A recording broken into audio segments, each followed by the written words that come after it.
Nous sommes prêts, Arthur Lenoir. Bonsoir à toutes et à tous. Vous êtes sur Quelle Comédie, l'émission hebdomadaire consacrée à l'actualité de la comédie française. Merci au Théâtre des Bouffes du Nord de nous accueillir pour cette semaine encore. Nous, Arthur Lenoir et moi-même, ainsi que la troupe du Français qui chaque soir du mardi au vendredi lit La Recherche de Proust. Et vous, Christian Gonon. Bonsoir. Bonsoir, bonsoir. Bonsoir. Cette semaine, vous répétez ici, brièvement, sur ce très beau plateau, un seul en scène, Vivons heureux en attendant la mort. Un programme, un spectacle inédit composé de textes de Pierre Desproges. Ce seul en scène sera enregistré cette semaine, diffusé samedi 3 avril à 20h30 dans le cadre du programme de théâtre à la table. Vous en êtes l'interprète, Christian Gonon. Oui. Et vous en assurez avec Alain Langlais la direction artistique, c'est bien cela ? Oui. Alors je rappelle qu'en 2008, vous avez monté un premier seul en scène qui s'appelait Carte Blanche à l'époque, à partir de textes choisis de Pierre Desproges. Et vous avez écrit une lettre à Pierre Desproges. Ce spectacle s'appelait Ce que je sais. La seule certitude que j'ai, c'est d'être dans le doute. C'est que je suis dans le doute, voilà. Et vous avez joué le spectacle au Studio Théâtre, en tournée. Vous l'avez rejoué quelques années après, et vous l'avez encore joué en 2019. Oui. Et vous deviez le jouer en 2020. Oui. Voilà, et puis ça a été un peu arrêté. Christian Gonon, pourquoi Pierre Desproges à la Comédie Française ? Alors, il y a une genèse quand même de ce pourquoi Pierre Desproges. Déjà, en tant qu'acteur, on se crée des familles à partir de ce que l'on lit. Quand j'ai commencé à vouloir faire du théâtre, il y a eu Barrault, Villard, puis Vitesse, et puis on tombe sur ces textes, on a envie de les dire. Alors ça, c'est plutôt les pères, ou les grands-pères, même pour Villard, ou pour Jouvet. Et puis il y a des auteurs, on a envie qu'ils soient un peu plus proches, comme des copains, ou un grand frère, ou un copain. Des proches, ça serait plus un copain de lycée, où on se serait retrouvé en classe à peu près du même âge, peut-être. Il avait un an de plus que moi, et encore, non, il était plus mûr que moi en tout cas, il m'aurait entraîné dans toutes ces conneries qu'il pouvait faire. Et puis on aurait grandi ensemble, moi j'aurais fait du théâtre, et puis lui, il aurait écrit. Puis on se serait retrouvés. Et je lui aurais dit, tiens, j'ai bien envie de te dire des textes à la Comédie Française. Ça l'aurait peut-être fait marrer. Et c'est né un peu comme ça. Il y a déjà 15 ans, j'ai commencé à retrouver des livres que j'avais sur Vivons heureux en attendant la mort, Chronique de la haine ordinaire. Je me suis souvenu du tribunal des flagrants délires que j'écoutais. La minute nécessaire du professeur Cyclopède. De Monsieur Cyclopède, oui, c'est le professeur Corbignoux, Monsieur Cyclopède, qui me faisait hurler de rire tellement c'est un voyage en absurdie qui a fait scandale. C'était en 80, les années 80, 82, à la télé, sur FR3. À heure de grande écoute. Oui, juste avant le journal. Et en retombant sur ces textes, il faut faire quelque chose, il faut les faire entendre. Donc j'ai proposé d'abord comme une lecture. Au départ, j'ai rassemblé ces textes-là. Je crois qu'à l'époque, ça s'appelait Une heure, un auteur, un acteur. Donc, puis cette lecture, je ne vais la faire qu'une fois, puis je l'ai fait 2, 3, 4, 5, une dizaine de fois, au français, puis on m'a demandé dans des bibliothèques aussi. Et puis, ça s'est endormi. Un peu comme dans un conte de fées. Et c'est Muriel Mayette qui avait vu cette lecture, et quand elle a été administratrice, elle m'a dit, est-ce que tu veux pas faire un seul en scène ? À l'époque, c'était une fois. Ça faisait beaucoup de travail pour une fois, et puis j'ai réuni 2 amis pour m'aider, c'était Marc Fayet et Alain Langlais, parce que j'avais aucun budget, je pouvais pas prendre de metteur en scène. Je dis, les gars, vous pouvez m'aider. Il y en a un qui pouvait le lundi, un autre le vendredi. C'est pour ça qu'ils étaient 2. On se connaissait tous les 3. On avait envie de travailler ensemble. Et ce spectacle s'est élaboré avec des rencontres magnifiques autour de ce spectacle, parce que déjà, je devais le jouer une fois. Je dis, on verra bien, peut-être que ça continuera. Et il s'est trouvé que ça a continué par tranche. Pas tous les ans ou tous les 2 ans, mais je crois que je dois arriver autour de 150 fois, peut-être pas. Mais il dure, il c'est résiste. C'est un compagnonnage ouais, c'est un grand longue haleine. Voilà. Et puis il se transforme.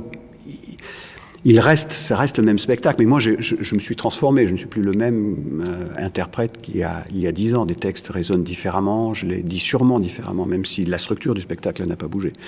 Et les rencontres, il y en a eu déjà avec son épouse, avec Hélène Desproges.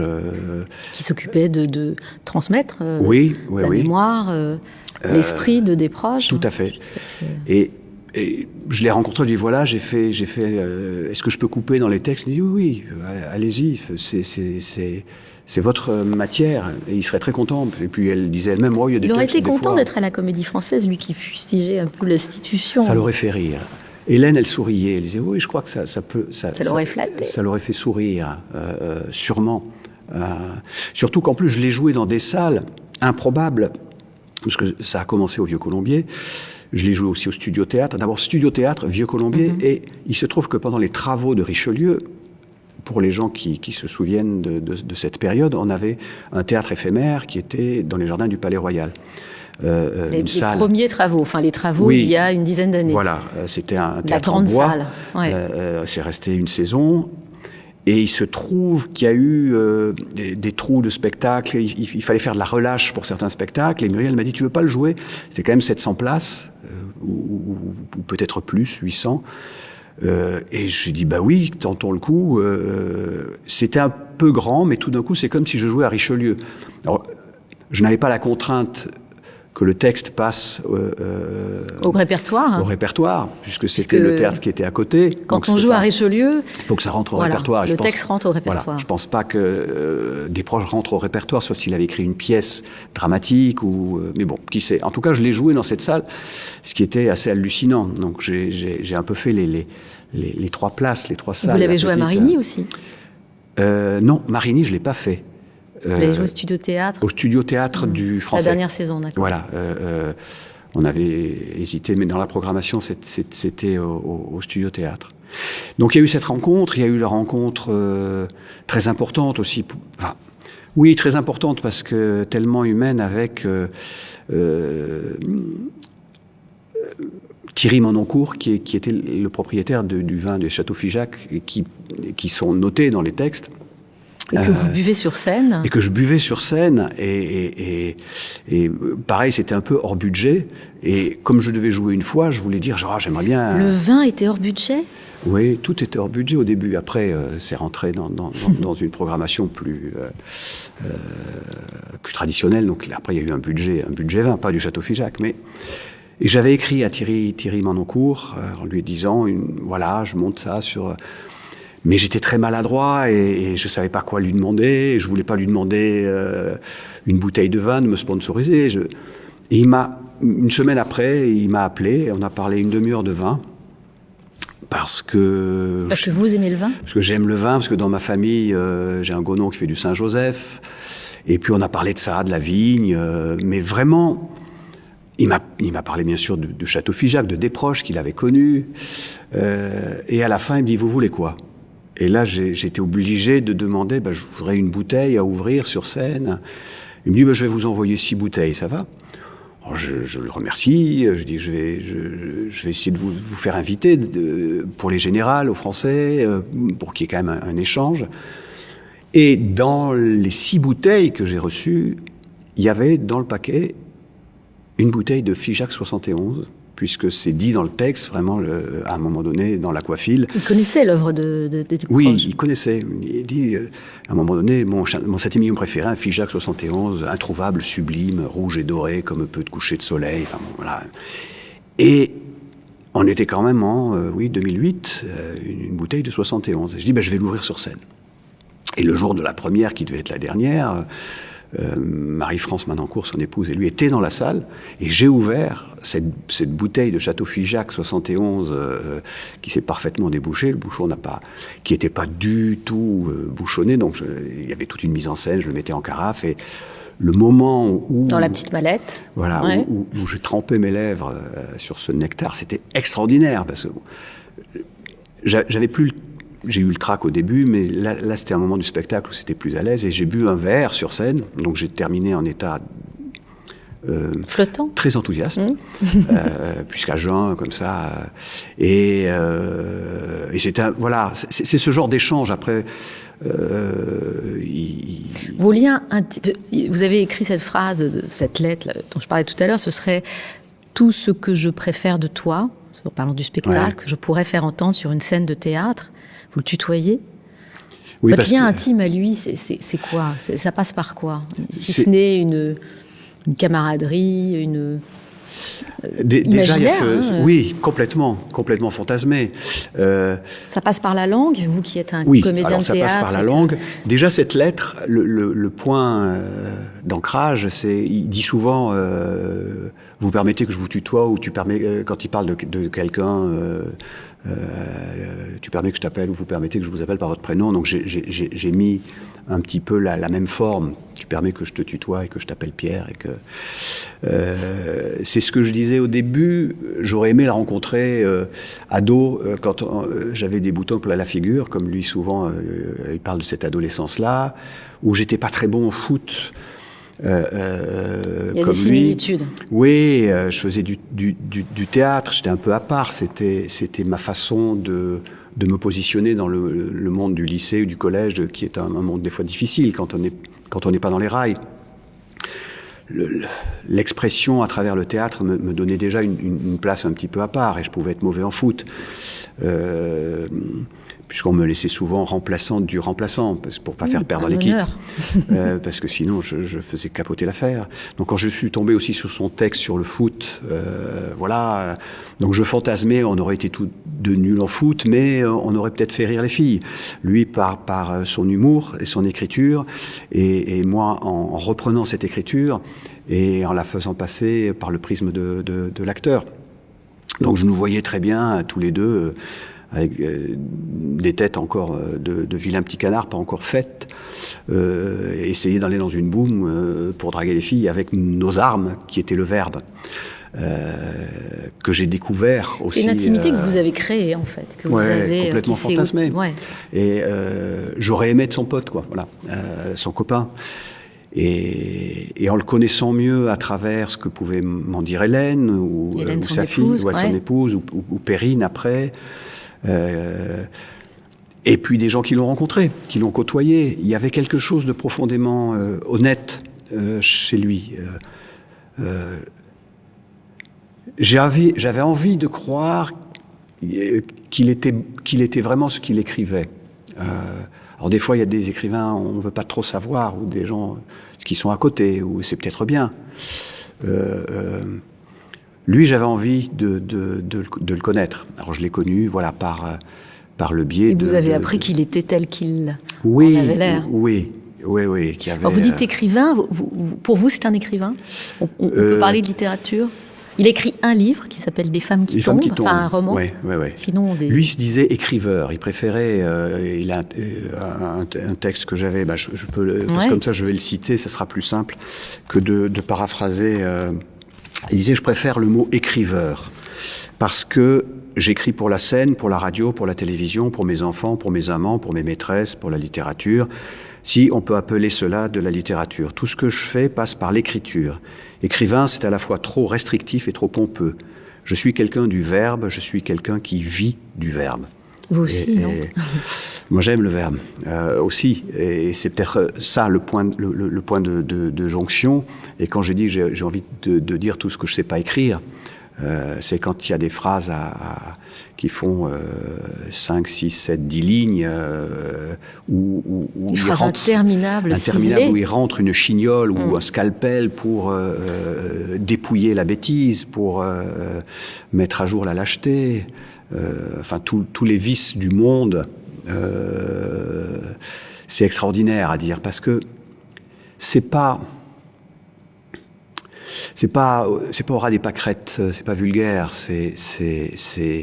mais ça fait mal. Qu'est-ce qui fait le sel de la langue de Desproges? Parce qu'il a effectivement, il y a ces phrases interminables, il y a quelques volontaires barbarismes, il invente des choses, il s'amuse bien. C'était un fin linguiste, hein, il a presque Enfin, il n'a pas inventé une langue, mais en tout cas, il a inventé une musique. Qu'est-ce que vous la jouez remarquablement bien? Qu'est-ce qui fait le sel? Vous la connaissez par cœur. Qu'est-ce qui fait le sel de cette langue? Déjà, c'est comme On reconnaît entre toutes. Oui. Ce qui est difficile, c'est de l'apprivoiser oralement, parce qu'après on le lit. Moi, je sais, quand j'ai commencé déjà à apprendre le texte, ça a été un peu difficile pour certains passages. Et certains textes, c'est comme un slalom géant. On est en haut de la piste, on voit l'arrivée, mais il y a énormément de portes à passer à grande vitesse. C'est-à-dire, on peut pas le jouer en chasse-neige. Il faut aller très très vite. Et de temps en temps, bam, on se prend un piqué, puis bam, un autre, mais on continue. On peut pas revenir en arrière. Ou alors on fait comme lui, quand il se trompait ou qu'il faisait une connerie, il faisait bon, pouf, pouf. Et il reprenait. C'est une manière. C'était pas un acteur. Hein. Il a beaucoup joué, dit ses textes. Il a quand même fait 3 spectacles. Et puis il les jouait à la télé. Mais c'était pas un acteur. Non. Il scandait ses phrases de façon. Alors, ces textes de scène sont beaucoup plus faciles à dire que ces textes écrits ou pour la radio ou même des textes, puisque j'avais pris des textes qui n'étaient faits que pour la littérature, qui n'ont jamais été dits oralement. Et là, on se rend compte qu'il s'est lâché. Les textes de scène, de temps en temps, il a une phrase ou deux qui sont assez rapides. Mais sinon, c'est assez découpé. Si on prend Ondine, qui est dans le deuxième spectacle, je crois, où c'était le seul texte de scène que j'avais pris sur. Parce que vous n'êtes pas facilité la tâche, parce qu'on en parlera là. Mais les textes que vous choisissez de dire dans le cadre de ce théâtre à la table, il n'y a quasiment aucun texte fait pour la scène. Ce ne sont que des textes écrits qu'il a lus, exactement, ou qu'il a écrits pour les publier. Je crois que j'en ai pris un que j'aimais beaucoup sur je suis un artiste dégagé. Je ne suis pas un artiste engagé, je crois que ça a été un texte de scène. Mais non, en plus je profite aussi du théâtre à la table, puisque je ne suis pas obligé de les savoir par cœur. Donc ça sera une lecture travaillée, mais j'ai le brochure à la main, j'ai le texte. J'ai gardé trois textes primordiaux, centraux du premier spectacle, qui sont pour moi incontournables, où il annonce qu'il va mourir, mais il dit « Attention, mon cadavre sera piégé, le premier qui me touche, je lui saute à la gueule », qui est une sorte d'ouverture « Attention à ce que vous allez toucher, ça fait mal ». Un autre texte au milieu, incontournable pour moi, c'est « Peut-on rire de tout et peut-on rire avec tout le monde ?» Vous voulez le lire? Je crois que est-ce que je l'ai apporté? Alors, oui, c'est ça. C'est celui-là? Alors, peut-être que je le saurais par cœur. On peut faire une lecture. On a le temps. Je fais une lecture, Arthur, pour toi. Pour vous. Il faut rire de tout, c'est extrêmement important. C'est la seule humaine façon de friser la lucidité sans tomber dedans. Alors, les questions qui me hantent sont celles-ci. Peut-on rire de tout? Peut-on rire avec tout le monde? À la première question, je répondrai oui, sans hésiter. S'il est vrai que l'humour est la politesse du désespoir, s'il est vrai que le rire sacrilège, blasphématoire, que les bigots de toutes les chapelles taxent de vulgarité, de mauvais goût, s'il est vrai que ce rire-là peut parfois désacraliser la bêtise, exorciser les chagrins véritables et fustiger les angoisses mortelles, alors oui, on peut rire de tout. On doit rire de tout. De la guerre, de la misère, de la mort. Au reste, est-ce qu'elle se gêne, elle, la mort, pour se rire de nous? Est-ce qu'elle ne pratique pas l'humour noir, elle, la mort? Regardons s'agiter ces malheureux dans leurs usines. Regardons ces hommes puissants, boursouflés de leur importance, qui vivent à 100 à l'heure. Ils courent, ils se battent, ils caracolent derrière leur vie, et tout à coup, ça s'arrête. Sans plus de raison que ça n'avait commencé, et le militant de base, le pompeux PDG, la princesse d'opérette, l'enfant qui jouait à la marelle dans les caniveaux de Beyrouth, toi aussi à qui je pense, et qui a cru en Dieu jusqu'au bout de ton cancer. Tous nous sommes fauchés un jour par le croche-pied rigolard de la mort imbécile, tandis que les droits de l'homme s'effacent devant les droits de l'asticot. Alors, quel autre échappatoire que le rire? Sinon le suicide. Pour le ride. Voilà, après le... Comment est-ce qu'on trouve sa voix quand celle de l'auteur qui est interprète est aussi identifiable? Je parlais de ces phrases scandées, cette nonchalance. Il était un peu laborieux dans son jeu, mais on reconnaît sa voix entre toutes. Alors il y a son jeu scénique, d'ailleurs, quand on revoit les cassettes, il fait des ronds, et en fait, c'est ce que faisait Guy Bedos. Parce que, il fait des ronds sur la scène, oui, en costume. Voilà, et Guy Bedos faisait la même chose, il lui a fait filer ce truc, il lui avait dit, écoute, tu fais un petit tour comme ça, et puis, et quand on voit effectivement des extraits de Guy Bedos sur scène, des fois, il tourne aussi, comme ça. Mais Guy Bedos était plus acteur que Pierre Desproges. Moi, j'ai pris ces textes, mais vraiment au pied de la lettre, comme si c'était un auteur, en essayant de trouver ma voix. Alors, j'ai été aidé dans le premier spectacle par Marc et Alain pour trouver l'ouverture sur chaque texte. Où est-ce que je pouvais prendre pied, et ça, il y a eu beaucoup de travail. C'est-à-dire comment, à qui je l'adresse, dans quel état, où se posait l'énergie de chaque texte. Parce qu'il y a des textes complètement délirants. Il y avait une montée progressive dans le spectacle, avec jusqu'au dernier texte, mais des textes délirants comme Jonathan sifflait ce train, L'inventeur du pain pour saucer, où là, je pouvais exprimer une folie corporelle, scénique. En plus, j'avais bu déjà un verre de Château Figeac, donc ça me boostait. Vous étiez en costume, vous êtes en costume, vous retirez la veste, vous remettez la veste, vous retirez... Oui, j'avais un peu, au début pieds nus, puis après je mettais mes vernis. C'était un peu le costume de cyclopède, le smoking, mais sans le nœud pape, un peu déstructuré. Bon. Et le voyage, c'était de la mort à la mort, puisque le dernier texte c'était un texte de scène de son troisième spectacle, le dernier texte de scène de son troisième spectacle qu'il n'a pas fait. Donc c'est le dernier texte de scène qu'il ait écrit, et ça, donc je l'ai gardé aussi pour ce théâtre à la table. Vous voulez le lire ? À la fin, on l'a, non ? On n'est pas des bœufs. Ouais. C'est un texte difficile à apprendre, parce qu'il est... Tous les textes ont été difficiles. Après, il était plus facile à dire parce qu'il venait à la fin et il y avait comme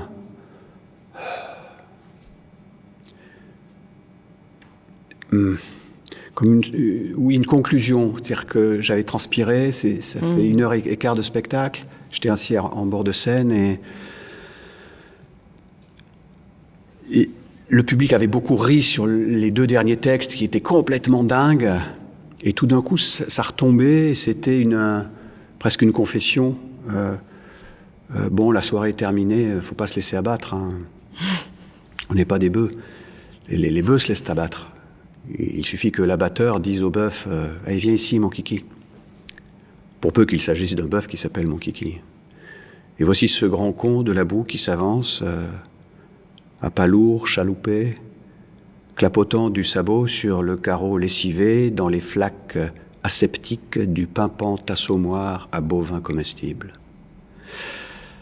L'abatteur à bout de bras pointe un flingue, à coup sûr pneumatique, entre les 2 grands beaux yeux tristes mous qui font souvent au bœuf avant qu'on ne l'abatte le regard abattu. Ça fait tout juste plop, et c'est parti. Je veux dire mon kiki. C'est parti au paradis des bœufs qui se laissent abattre et s'en vont paître dans les verts pâturages jusqu'à l'éternité, dont on nous dit pourtant que c'est dur, surtout vers la fin. Personnellement, je ne broute pas de ce foin-là. Quelle que soit la tuile ou quelle que soit l'ardoise, je dis merde à la brèche qui veut me fissurer. Le texte continue, mais je m'arrête là pour... Sinon, après, les gens ne vont pas regarder samedi. Non, il faut leur donner envie. Mais j'adore, dans ce texte, j'adore cette phrase. C'était personnellement, je ne broute pas de ce foin-là, je ne courbe pas l'échine aux abattoirs promis. Quelle que soit la tuile ou quelle que soit l'ardoise, je dis merde à la brèche qui veut me fissurer. Mais elle résonne tellement aussi aujourd'hui dans ce que nous traversons. Pas seulement que le monde artistique, mais non, je ne veux pas me laisser abattre. Et ça donne une force extraordinaire de dire quel que soit ce qui peut arriver. J'ai l'impression que cette phrase, je l'aurais peut-être pas sur mon lit de mort, mais en tout cas, quand un truc m'arrive, non, je ne suis pas un bœuf. Il y a des repères dans son écriture, parce qu'il y a des choses qui sonnent assez datées, ses références à Le Pen, oui. Il parle beaucoup de la bigoterie catholique, c'est des choses qui sont du temps d'avant. Est-ce qu'il y a des repères intemporels, comme cette phrase par exemple, enfin sur l'existence humaine en tout cas, il est... Oui, il y a des repères intemporels, il y a des choses effectivement dans le premier texte, quand il dit il a peur de vivre la Troisième Guerre mondiale et ne pas savoir qui va gagner, il dit qui va gagner, Poulidor ou Hinault, Saint-Étienne ou Sochaux. Bon, c'est les années 80, Poulidor et Hinault, si on ne connaît pas le cyclisme, on ne sait pas. Saint-Étienne et Sochaux, c'était les deux clubs français de foot les mieux classés au championnat de France. Il y a aussi, à un moment donné, il y avait une phrase « Ce qui, sans génie, me fait bouillir ». Voilà. Génie sans bouillir a été une lessive dont la publicité est passée des années et des années. Ça, c'est des références années 80. Plus aussi des noms de certains hommes politiques. Mais il y a encore des choses, quand il dit... sur le marché, il est terrible. Sur le marché, oui. Ça, par exemple, je l'ai enlevé parce que si on ne connaît pas Georges Marchais... Par contre, j'ai laissé, quand il dit il faut choisir dans sa vie... ça commence dès la naissance avec tétine ou téton, et ça finit en fin de vie chêne ou sapin. Puis après, il développe, il dit qu'est-ce qu'il faut choisir, la gauche ou Mitterrand. Bon, ça peut parler encore. Bon. Et puis, oui, il y a des repères...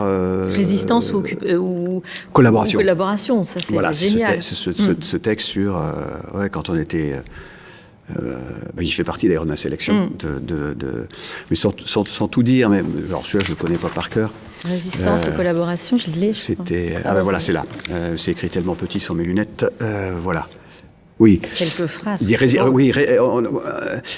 se dit, j'avais 35 ans. J'avais 35 ans en 1940. J'en ai 75.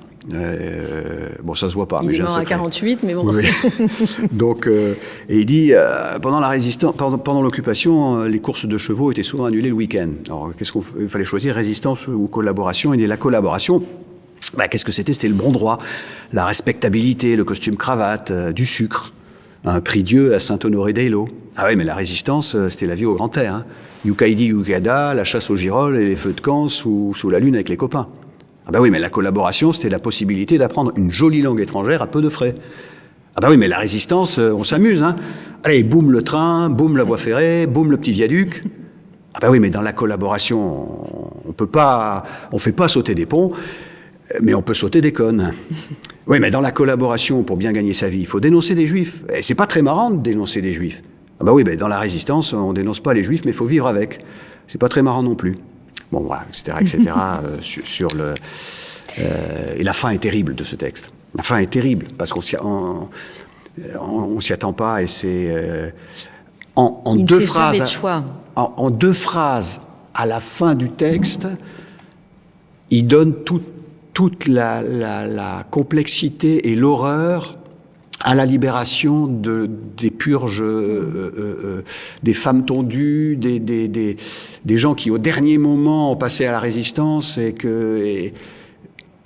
en deux phrases, c'est donné. Aujourd'hui, beaucoup revendiquent l'héritage de Desproges, on regrette sa liberté de parole comme si c'était un paradis perdu, de Gérald Darmanin à des youtubeurs, tout le monde se revendique de l'humour de Desproges. Vous connaissez bien parfaitement son œuvre, Christian Gonon. Est-ce que vous pensez que cette œuvre est vraiment soluble dans l'époque ? L'époque qui a vu l'événement de la cancel culture, hein, on efface, on annule, on dénonce. Oui, mais c'est très facile. Il y a quand même des sketchs qui me semblent injouables aujourd'hui. C'est marrant cette question, parce que ça me renvoie à Jack Rallit, quand on en avait parlé ensemble. Quand vous aviez fait votre Singulis. Oui, où il dénonçait des gens qui prenaient des petites phrases sorties de leur contexte pour s'approprier un poète, un auteur. Alors déjà, j'ai oublié le texte, mais c'était en gros, ça fait un dictionnaire de citations, ça fait des petites phrases, ça sert à rien. Et qu'il faut lire les poètes dans l'œuvre, et on voit où la citation, où elle est mise, dans quel contexte. Et ça donne de la profondeur, ce qui fait que quand on cite un poète, on sait d'où ça vient, et c'est pas juste « Ah tiens, je vais mettre ça je vais édulcorer, et j'ai l'impression qu'on fait pareil avec lui. Alors c'est facile maintenant, c'est vrai que... c'est un outil rhétorique. Il y a des ouvrages, et puis sur Internet, on trouve maintenant des petites phrases, des petites citations. C'est le roi de la citation quand même, des proches. Oui, il y a des aphorismes magnifiques. Noël au scanner, pas qu'au cimetière, à propos du cancer. Il y a des punchlines. Il cite Diogène. Un bon voisin est un voisin mort. Diogène. Alors là encore, il faut avoir un minimum de culture. Si on ne sait pas que Diogène, c'est quelqu'un qui vivait dans un tonneau, c'est difficilement attrapable.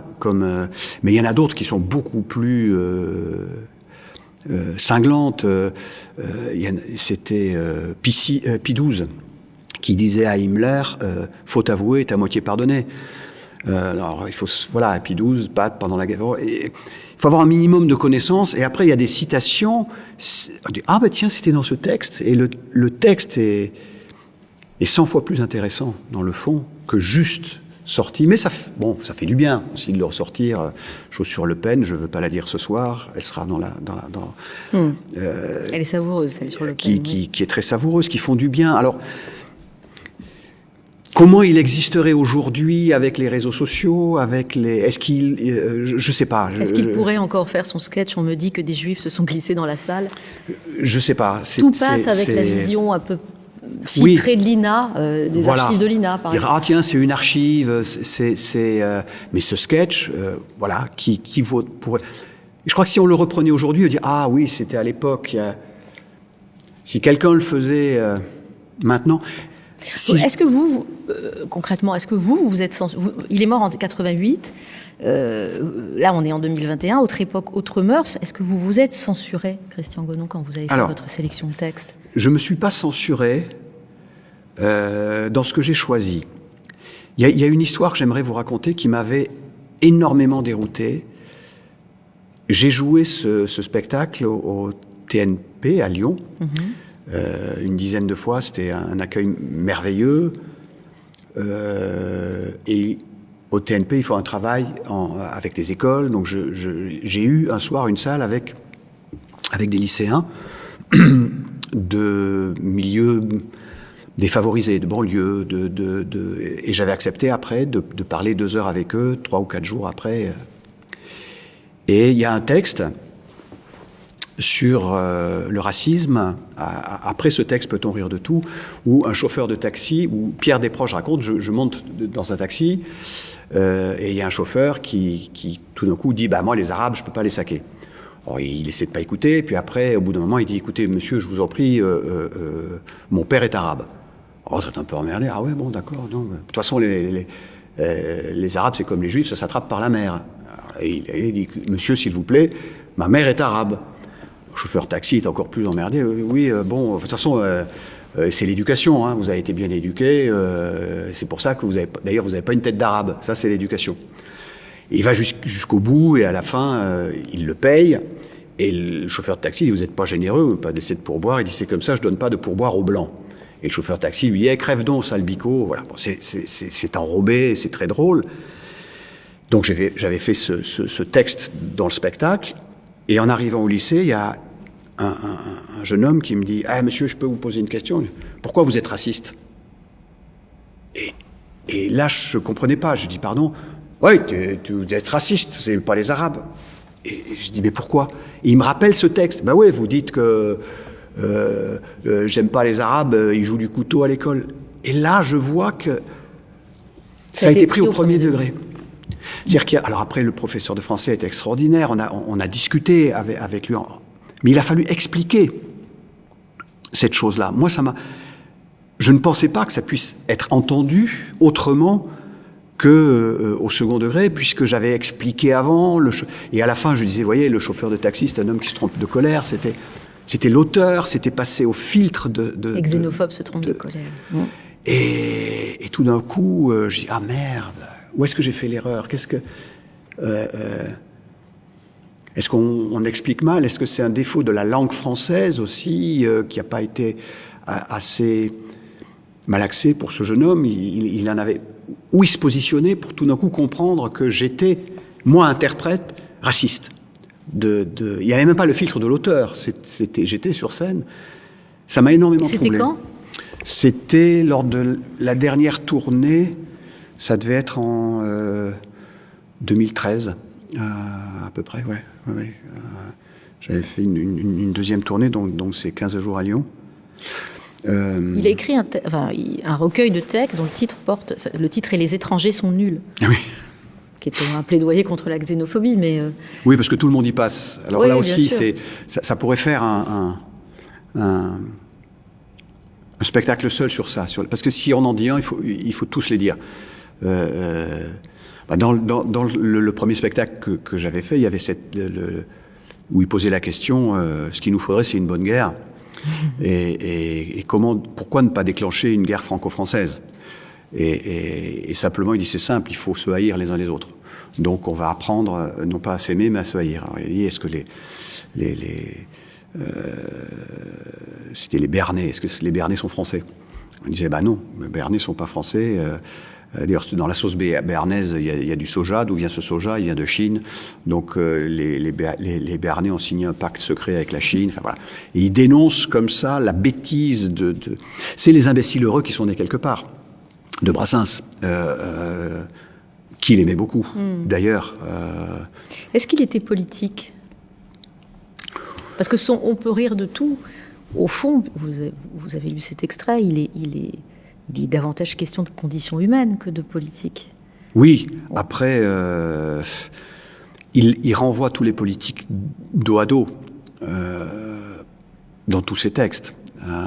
C'est pour ça qu'il voulait s'engager nulle part. C'est-à-dire à chaque fois que, je pense, on le récupérait, il se disait le contraire. Je crois que dans l'article, le texte « Je suis un artiste dégagé », il dit « Je hais autant les phallocrates... je les connais pas par cœur. Enfin, qu'on soit macho-phallocrate ou connasse du MLF, à l'époque, c'était les... Je les tous les deux. Il disait beaucoup qu'il haïssait tout le monde. Il était... Oui, il dit, mais il se mettait, je me hais moi-même. Je hais toute l'humanité, j'ai été frappé dès ma naissance de misanthropie galopante, je fais même de l'auto-misanthropie, je me fais horreur, je me hais, je vous hais, je hais toute l'humanité.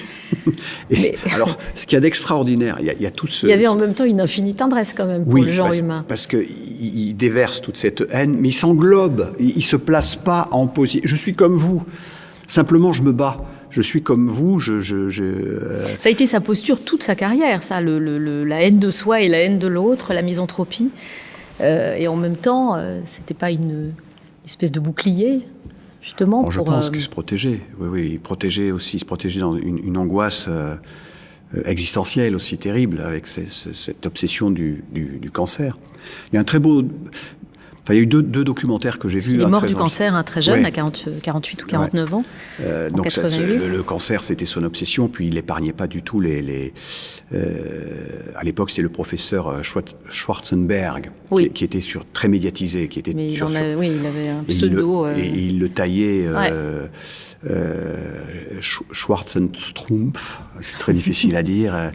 Et il disait qu'elle est rayer les mentions inutiles. Il faisait un quiz. Métastase, Schwarzenberg, espoir. Voyez la mention inutile, quelque chose. Pardon, allez-y. Non, il était beaucoup question de maladie, enfin du cancer, de bigoterie, de bêtises humaines dans son œuvre. Un côté molièresque quand même chez. Oui, c'est vrai. Chez les proches. Oui. Sans faire de raccourcis capillotractés entre vous et lui. Et puis un côté. Un solitaire solidaire, peut-être, aurait pu dire ralite, je ne sais pas. Mais solitaire, oui, il voulait absolument, dès qu'on voulait le rattacher à une chapelle, il disait non. Est-ce que sa marque de fabrique, c'était pas cette absolue liberté, sa fille, Perrine, qui donc a sorti ce livre que vous avez, je crois il y a 4 ans. Oui, il était proche par lui-même. Ouais. Expliquait que... Dès qu'on touchait à sa liberté, il partait, en fait. C'était absolument intolérable. Oui, je crois qu'il y avait une... C'est ça qui vous séduit, peut-être ? Est-ce que c'est ça qui est si séduisant chez des proches aujourd'hui ? Ah oui, peut-être on n'ose plus être... Il y a un côté Cyrano. Moi, tout d'un coup, je pensais, quelque part, ne pas monter bien haut, peut-être, mais tout seul. Il y a quelque chose comme ça chez lui. Il n'a jamais eu il le dit, il n'a jamais eu de plan de carrière. Les choses se sont enchaînées comme ça. Quand, tout d'un coup, ça c'est Hélène qui me l'avait raconté, au Petit Rapporteur, on commençait de l'émission à la télé qu'il faisait avec Jacques Martin, commençait à lui chercher des poux dans son écriture. Il est parti. Elle censurait. Elle censurait, voilà. C'est le mot. Il y a une grande élégance chez lui qui passe par la poésie, mais aussi la posture, et c'est aussi... je pense qu'on le retrouvera dans ce que vous allez présenter au Théâtre à la Table, mais en tout cas c'est ce qu'on voit dans ce premier spectacle que vous avez fait, votre premier seul en scène sur des proches. Par quels outils, par quels moyens vous avez restitué cette part-là de lui, qui est très pudique, qui est très indicible? Alors c'est peut-être parce que je suis moi. Alors là c'est l'acteur, c'est difficile d'en parler, mais je crois que je suis assez pudique aussi, et que je me sers de ce texte pour avoir l'impudeur de ma pudeur. Pour parler de vous voulez dire? Oui. Ou de ce qui vous touche? Parce que ça, j'aurais jamais osé le dire ou l'écrire, moi. C'est pas ma parole. Et pourtant... C'est-à-dire ces paroles existentielles sur la mort, sur l'amour et la haine? Oui, c'est peut-être un travail, une réflexion en tout cas que j'ai eue. J'apporte pas forcément les mêmes réponses que lui, parce qu'on est différents, mais je me les suis posées, et ça me fait marrer la façon dont il les pose, et en me disant, oh là là, il ose aller là où moi je ne serais jamais allé, parce que je ne suis pas comme lui, et que peut-être j'ai pas ce courage, ou j'ai une autre façon de combattre cette chose-là. Ma façon, déjà, c'est, je fais du théâtre, je peux m'exprimer à travers des rôles, des auteurs. Je ne les choisis pas tous. Mais si on part... Des proches, vous l'avez choisi, en tout cas. Des proches, je les choisis. Si on part... À la Comédie Française, il y a une chose extraordinaire. Parce qu'on est choisi aussi. On peut choisir, on peut proposer des choses, et puis c'est le désir du metteur en scène sur l'acteur, sur l'œuvre. Donc on peut épouser des désirs en disant, tiens, ah oui, tu me montres... cet auteur que je ne connais pas ou ce rôle, oui, tu animes un désir, je suis heureux de le jouer. Est-ce qu'on peut dire non, d'ailleurs?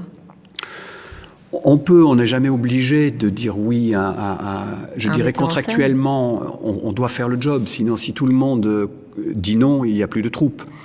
Je dois avouer, il y a peut-être des spectacles où je dis, oh tiens, j'ai pas foncièrement rêvé de jouer cette partition. Après, on a une faculté fabuleuse de se dire, je vais bien le faire. Et puis il y a la troupe, puis il y a les copains avec qui on travaille, puis il y a le metteur en scène. Alors, il y a beaucoup de choses. On peut toujours arriver à trouver quelque chose qui nous fasse monter sur scène avec bonheur. Mais pour revenir au début de ma tentative de réponse, donc il y a ces désirs qu'on fait naître en nous. Je prends un exemple, Partage de midi, je l'avais lu il y a très longtemps, quand le metteur en scène m'a dit, tiens, je voudrais que tu fasses Cise.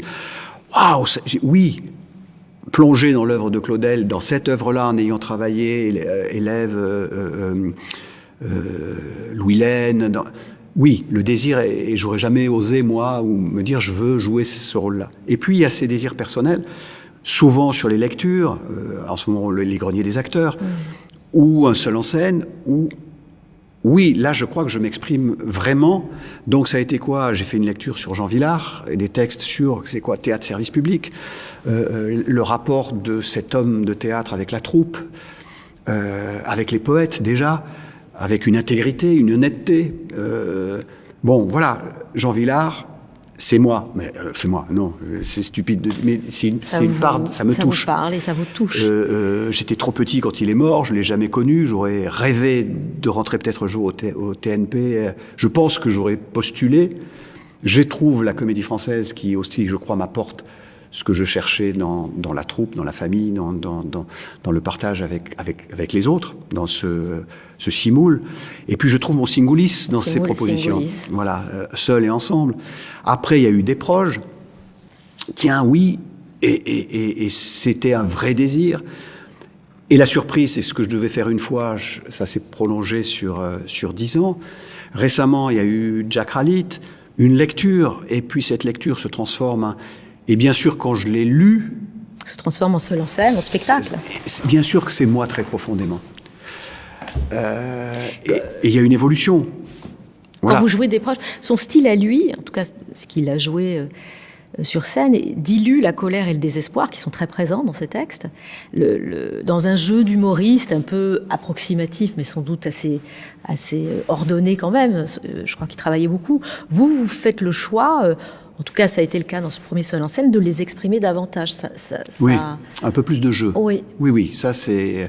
Et c'est d'ailleurs ce qu'avait aimé Hélène quand elle était venue voir, de voir ces textes-là, dits ou pour la première fois, puisqu'il y en avait... Ils n'ont jamais été joués? Certains, pas joués, lus à la radio. Oui, c'est pas le même exercice. Non, lus, mais le foot, je crois, le texte sur le foot n'avait jamais été dit.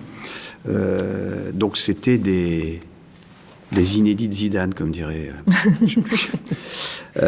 mais... Vous les jouez?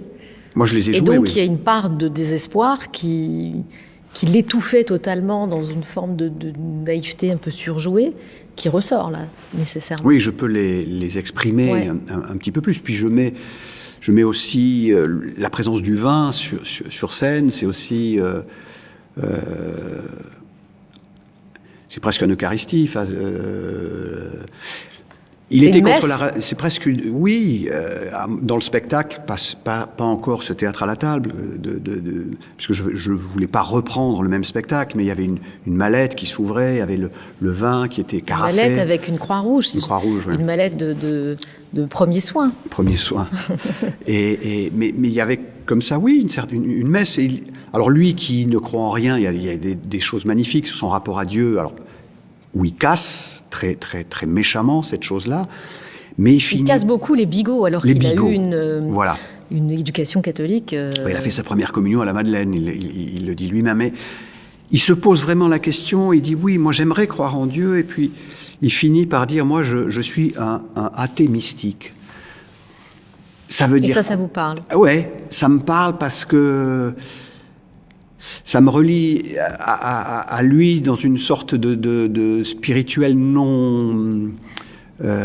sans bigoterie, mais quelque chose en lui. Non normé. Qui est en l'homme, peut-être je crois qu'il ne supportait pas ce que l'homme, dans ce qu'il il montre de plus bête, de plus méchant, de plus intolérant, tout en disant mais moi je peux être comme ça, et puis je vous le renvoie, je renvoie ce miroir, mais ce miroir c'est moi aussi. Et ça c'est intéressant toujours de pas se mettre, il se met pas au-dessus de la mêlée.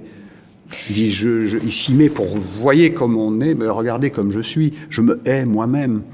Quand vous choisissez ces textes, sachant qu'ils vont être vus, regardés, écoutés, là, maintenant, en mars 2021, vous les choisissez en fonction de l'époque? Il y a quelque chose qui...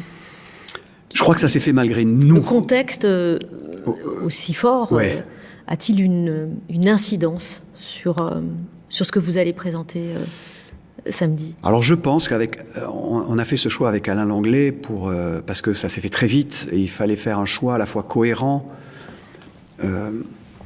Et on s'est aperçu, quand on éliminait des textes qui ne rentraient pas, qu'on avait gardé quand même des choses qui avaient une résonance, mais pas...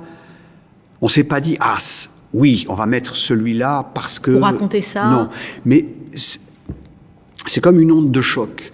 Il y a un texte magnifique qui s'appelle Misère, qui rompt avec... parce qu'il y a que de la tendresse dans ce texte. C'est un texte qui raconte un peu la vie d'artiste. Voilà, c'est un ventriloque qui dépose une petite annonce qui vend son matériel parce que donc ça a été écrit dans les années 80. Et c'est plus à la mode les ventriloques. Il fait des petits cabarets un peu minables et il décide, il dit t'en as pas marre, il dit à sa marionnette t'en as pas marre qu'on fasse le con pour des gens qui s'en foutent. Et il la plie et Il part vivre chez son fils qui a réussi, Aramis, qui vit dans un pavillon de banlieue. Et il dit « Je garderai la maison et les bons crus quand ils porteront aux îles. » Lui-même qui aimait aussi les bons... Voilà. Et c'est un texte merveilleux sur la misère artistique, quelle qu'elle soit. Là, c'est un ventriloque. Mais, et peut-être ce que, en ce moment...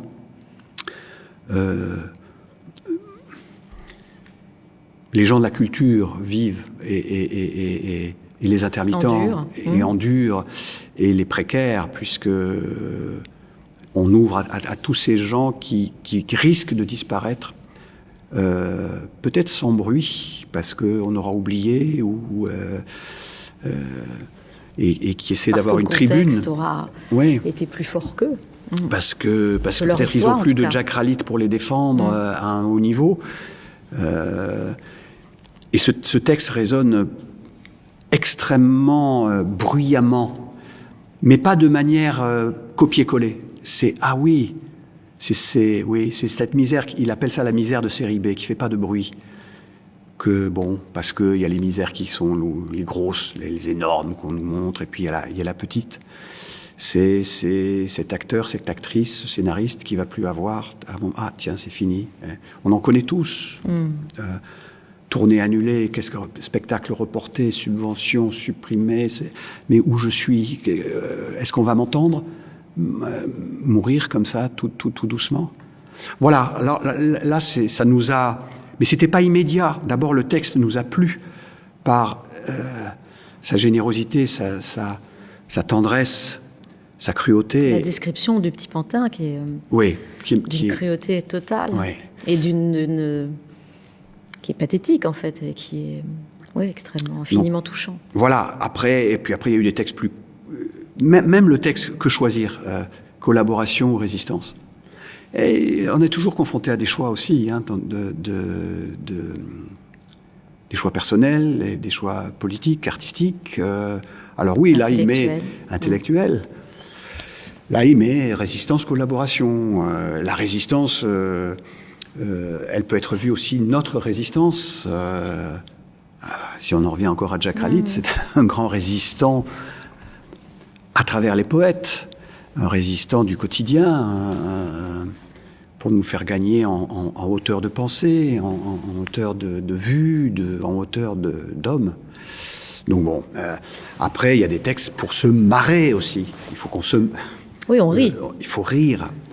Mais tout d'un coup, c'est boum, il y a une petite claque qui nous remet... on rit. Christian Gonon, c'est bientôt terminé. En conclusion, qui était votre déproge? Est-ce qu'un artiste, un penseur, un humoriste, il est présenté comme un humoriste? Un auteur? Ouais, un pote qui écrit bien. Quelqu'un qui aimait la vie. Aussi, profondément, je crois. Déjà, quand on aime les bons vins, on aime la vie. Il y a une fidélité, l'écrivain, le faut pas se laisser abattre. C'est ce qu'on retiendra. Faut pas se laisser abattre, Arthur. Bon, merci beaucoup, Christian Gonon. Merci. Je rappelle que vous présentez cette semaine un seul en scène intitulé « Vivons heureux en attendant la mort », somme de textes de Pierre Desproges, co-dirigé avec Alain Langlais, diffusé ce samedi 3 avril à 20h30 sur le site de la Comédie Française, sur la chaîne YouTube. J'invite également nos spectateurs à regarder, à écouter tous les soirs, du mardi au vendredi de 19h à 20h, la troupe, votre troupe du français, lire Sodome et Gomorrhe, le 4e tome de La recherche du temps perdu de Proust. Quand nous avons commencé, nous n'imaginions pas aller jusqu'au 4e tome. Il y en a que 6, donc il ne faudrait pas que ça dure trop longtemps non plus. Le tout est également disponible en podcast sur SoundCloud. Arthur Lenoir et moi-même vous retrouvons dans 2 semaines, puisque lundi prochain est un jour férié. Voilà, merci de votre fidélité, merci de vos nombreux messages extrêmement chaleureux et toujours très encourageants, parce que de ce côté-ci aussi, ça compte, voilà, d'avoir des retours. Et nous vous souhaitons une bonne semaine avec la Comédie Française.